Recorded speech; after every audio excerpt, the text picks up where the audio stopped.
안녕하세요. 조금 다른 해석, 조금 새로운 해석, 내가 찾은 성경의 비밀 네차비입니다. 기름 부음이란 그 숨겨진 놀라운 의미에 대해서 준비했습니다. 기름 부음이란 제사장, 왕, 선지자를 세울 때 그 머리에 기름을 붓는 의식입니다. 출애굽기 30장에 처음 언급되는데 하나님이 명하신 일이었습니다. 너는 아론과 그 아들들에게 기름을 발라 그들을 거룩하게 하고 그들로 내게 제사장 직분을 행하게 하라. 기름 부음을 받은 사람 중에는 이스라엘 초대 왕 사울도 있고 다윗도 있습니다. 이 둘은 사무엘 선지자에게 기름 부음을 받았는데요. 하나님이 사무엘에게 명해서 사무엘이 이행을 한 것입니다. 다윗 왕의 아들 솔로몬도 왕 위에 오르기 전에 기름 부음을 받았었습니다. 엘리야를 포함해서 많은 하나님의 선지자를 핍박했던 그리고 죽이기도 했던 사악한 여왕 이세벨의 최후를 만든 군대 장관 예후도 선지자 엘리사의 생도에게 기름 부음을 받고 왕위에 올랐으며 아람 사람 아람 장군으로서 아람 장군 하사엘도 엘리사에게 기름 부음을 받고 아람 왕이 되기도 했습니다. 히브리어 기름 부음에서 메시아가 파생되었다고 합니다. 그리스어 기름 부음을 받은 자에서 그리스도라는 단어가 파생되었다고 합니다. 예수님을 메시아, 그리스도라고 하는데요. 바로 기름 부음을 받은 자라는 뜻입니다. 하지만 실제로 예수님은 기름 부음을 받지는 않으셨고요. 대신 성령을 받으셨습니다. 성령은 기름보다 훨씬 위에 있는 레벨이죠. 비교할 수가 없죠. 제사장을 비롯한 권력을 가진 이스라엘 사람들은 예수님을 기름 부음을 받은 자로 인정하지 않았고 십자가에 못 박았습니다. 기름 부음을 받는 것이 무엇이길래 이렇게 이스라엘 사람들이 분노해서 예수님을 죽였을까요? 왜 하나님은 물도 아니고 기름을 부어서 제사장 왕들을 세우라고 하시는 걸까요? 그 기름에 대해서 알아보았습니다. 기름 부음에 쓰이는 기름은 관유라고 합니다. 영어로는 The Anointing Oil이라고 하는데요. 특별한 기름입니다. 하나님이 특별한 배합으로 만들라고 구체적으로 명하셨습니다. 그 조제법은 출애굽기 30장에 있습니다. 몰약, 계피, 창포, 카시아, 올리브 기름으로 만드는데요.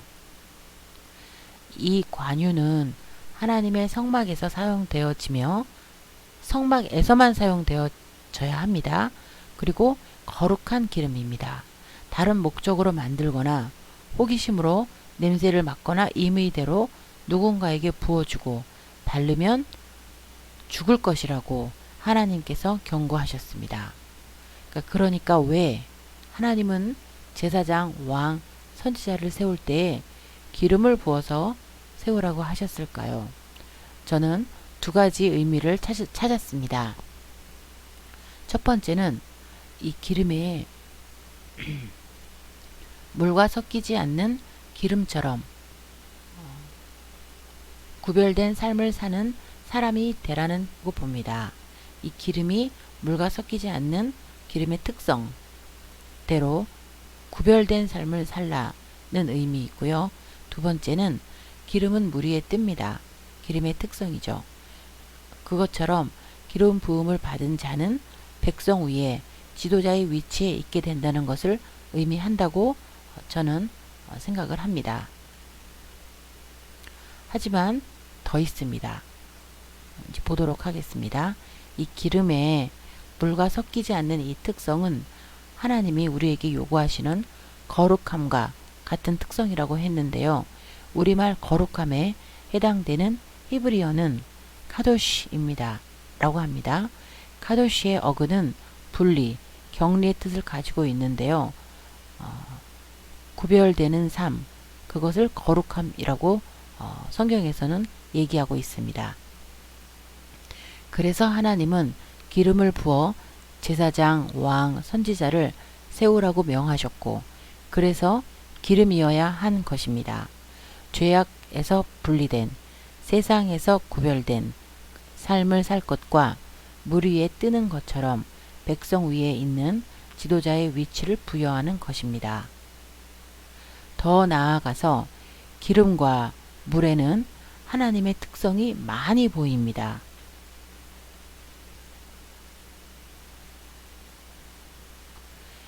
기름이란 위키백과에서는요, 물과 섞이지 않는 가연성 물질이다 라고 했습니다. 가연성 물질이란 불꽃을 내며 불에 잘 타는 물질이며 그 대표적인 것이 수소, 에탄올, 셀룰로이드가 있다라고 했습니다. 기름의 이런 특성이 하나님의 특성과 굉장히 유사하다고 제가 얘기하는데요. 그 세 가지 특성을 뽑아 보았습니다. 첫 번째, 섞이지 않는다, 구별된다는 것이고요. 두 번째, 가연성, 즉 불꽃을 내며 타는, 불과 같다는 특성이 있습니다. 세 번째, 그 대표적인 것이 수소, 에탄올, 셀룰로이드가 있는데 저는 그 중에서 수소를 주목을 해 보았습니다. 이 세 가지 제가 짚은 기름의 특성인데요. 보도록 하겠습니다. 첫 번째는 불이죠. 하나님은 모세에게 처음 나타나셨을 때 떨기나무 불꽃 가운데에서 불꽃으로 나타나셔서 대화를 나누셨습니다.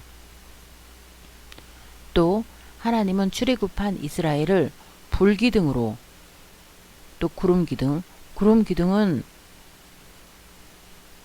물기둥과 같은 거죠. 어쨌든 하나님은 이스라엘을 불기둥으로 광야 40년을 인도하셨습니다. 그리고 하나님은 불로 응답하십니다.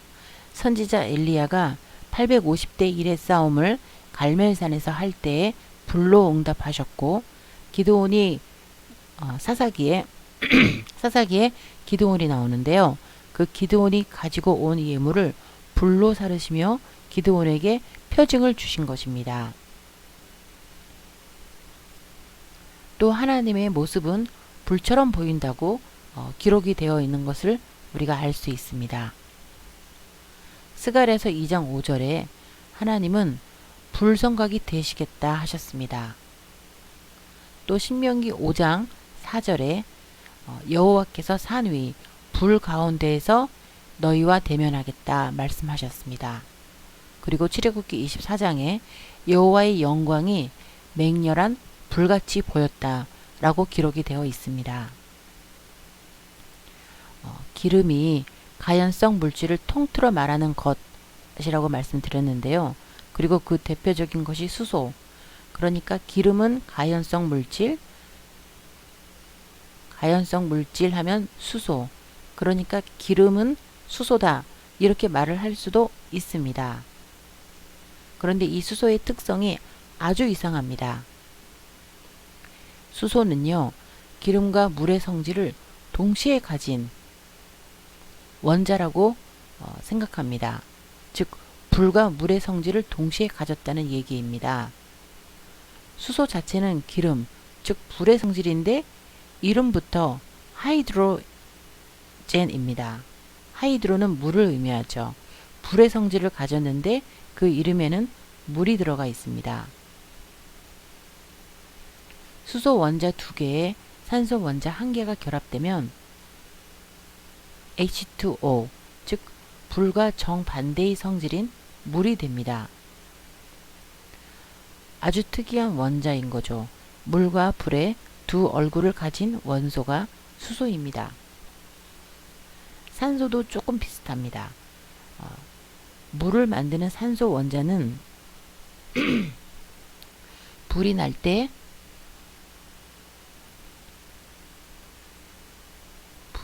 없어서는 안 되는 물질입니다. 수소와 화합하여 불을 일으키지만 동시에 수소와 화합하여 불을 끌 수도 있습니다. 무슨 얘기냐면요.